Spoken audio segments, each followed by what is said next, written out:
Alors, bonjour à tous, je m'appelle Jean-Pierre Quirin, je suis originaire de Gérardmer dans les Vosges et j'ai effectué, comme tous les appelés à l'époque, un service militaire de 16 mois. Je rêvais d'être affecté dans les chasseurs alpins, le sort en a décidé autrement. C'est l'histoire que je me propose de vous raconter en quelques minutes.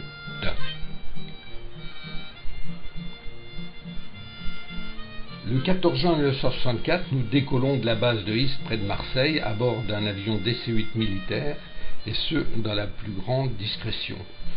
Nous ne connaissons pas notre destination. Quelques heures plus tard, en début de nuit, nous atterrissons dans le désert. Nous débarquons dans un lieu inconnu, par une chaleur étouffante, avoisinant les 45 degrés. Rapidement, nous apprenons que nous intégrons une base militaire en plein Sahara, au milieu de nulle part, et nous allons passer un an dans ce lieu désertique.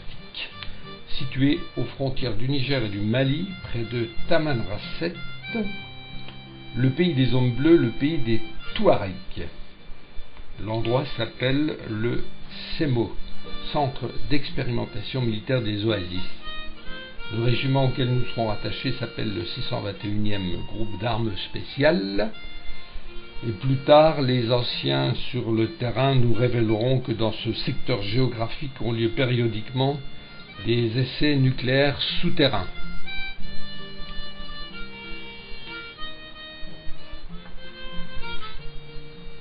La vie sur la base militaire.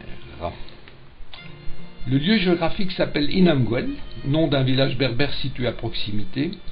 La base est isolée en plein désert et occupée par 2000 militaires en permanence pour assurer la sécurité du territoire et dont les tâches sont réparties par compagnie et par service.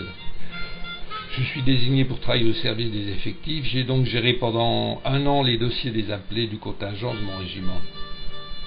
Des ingénieurs et personnels du CEA, Commissariat à l'énergie atomique, qui travaillent et vivent en vase clos, sans aucune relation avec les militaires. Alors s'y ajoute la main-d'œuvre recrutée localement, les pélos, pour effectuer les tâches subalternes et quelquefois dangereuses. Quelles infos possédaient nos gradés à l'époque? Ça, je l'ignore, car tout était cloisonné à tous les niveaux, la hiérarchie militaire ne se contentant que de répercuter les ordres. Il était clair que le secret défense imposait la plus grande discrétion, pas de photos, pas de déclaration écrite. Il était même interdit de photographier la fameuse montagne des expériences. Aujourd'hui, allez sur Google Earth, tapez Ineker ou Inamguel, vous trouverez le Tanafela, qui est le nom de cette montagne. Vous pourrez également retrouver traces de la base vide dont je vous parle à présent, abandonnée définitivement en juin 1987. Tout y était radioactivement contaminé, encore aujourd'hui, à des dizaines de kilomètres à la ronde. Alors la France dans tout ça. Si on possédait l'arme de dissuasion dès 1960, on entrait dans le club très fermé des grands de ce monde. En quelques mots, la grandeur de la France serait alors de posséder l'arme atomique. Alors on a forcé les programmes, tout s'est fait dans la hâte, de façon non contrôlée souvent, sauf le secret défense très efficace, avec des militaires qui ne connaissaient rien. On envoyait des pauvres troufions comme ça à l'aveugle sans même savoir de quoi il s'agissait. Mon histoire est bien là pour en témoigner. Ce fut donc l'âge d'or de la bombe atomique et l'emblème menaçant de la puissance nationale. Bien sûr, la France est devenue en son temps la 4e puissance dotée de l'arme nucléaire, mais à quel prix? Aujourd'hui, 50 ans après, le secret défense qui a sacrifié les personnes irradiées ou contaminées françaises et algériennes, au mépris des plus élémentaires règles des droits de l'homme, reste en vigueur. Pourtant, nous sommes en temps de paix et en démocratie. Le destin m'a épargné des maladies radio-induites souvent tardives, allant de 2 à 40 ans pour se développer. Il y a eu de nombreuses victimes, anonymes, dégâts collatéraux. Alors, les essais nucléaires militaires, proprement dit. À Ineker ont eu lieu 13 essais nucléaires souterrains Nous sommes sur un vaste plateau accidenté à 1000 mètres d'altitude et la montagne choisie, le Tanafela, est haute de 1000 mètres et elle a 40 km de circonférence. Les galeries creusées horizontalement au flanc de la montagne étaient destinées à recevoir les charges et chaque expérience a donné lieu au creusement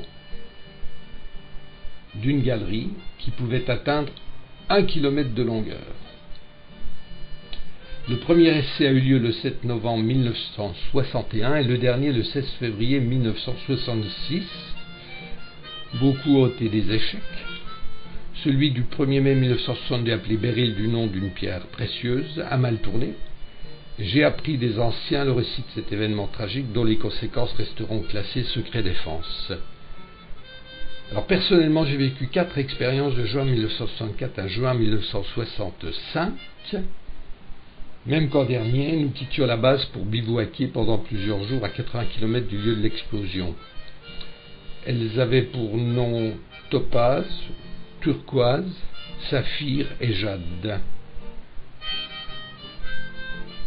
Nul doute qu'à court et long terme, chacune de ces expériences a ajouté à la précédente la connaissance scientifique, certes, et en même temps des traces invisibles et destructives, irradiation, contamination des hommes et de la nature. Aujourd'hui, c'est la face cachée du Hogar saharien.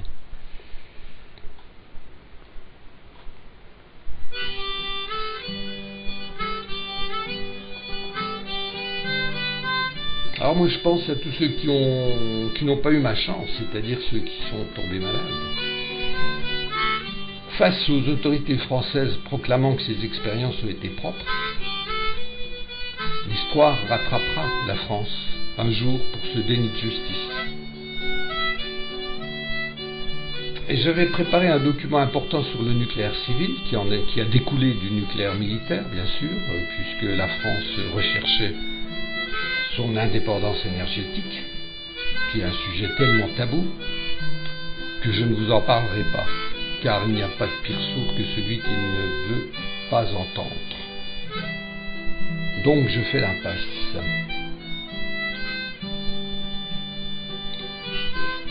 Et tous ceux qui ont été sacrifiés pour cette cause qui n'était pas la leur aujourd'hui n'ont pas même droit à la reconnaissance de la nation.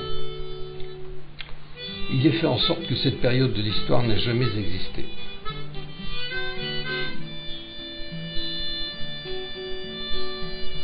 Merci de votre attention, j'espère que le sujet vous aura intéressé, que vous aurez aimé découvrir mes images qui ont 50 ans aujourd'hui, qui ont un peu vieilli comme moi. J'ai également volontairement censuré mes commentaires, par respect pour ceux qui ne pensent pas comme moi. Néanmoins, les faits restent les faits. Au revoir à tous.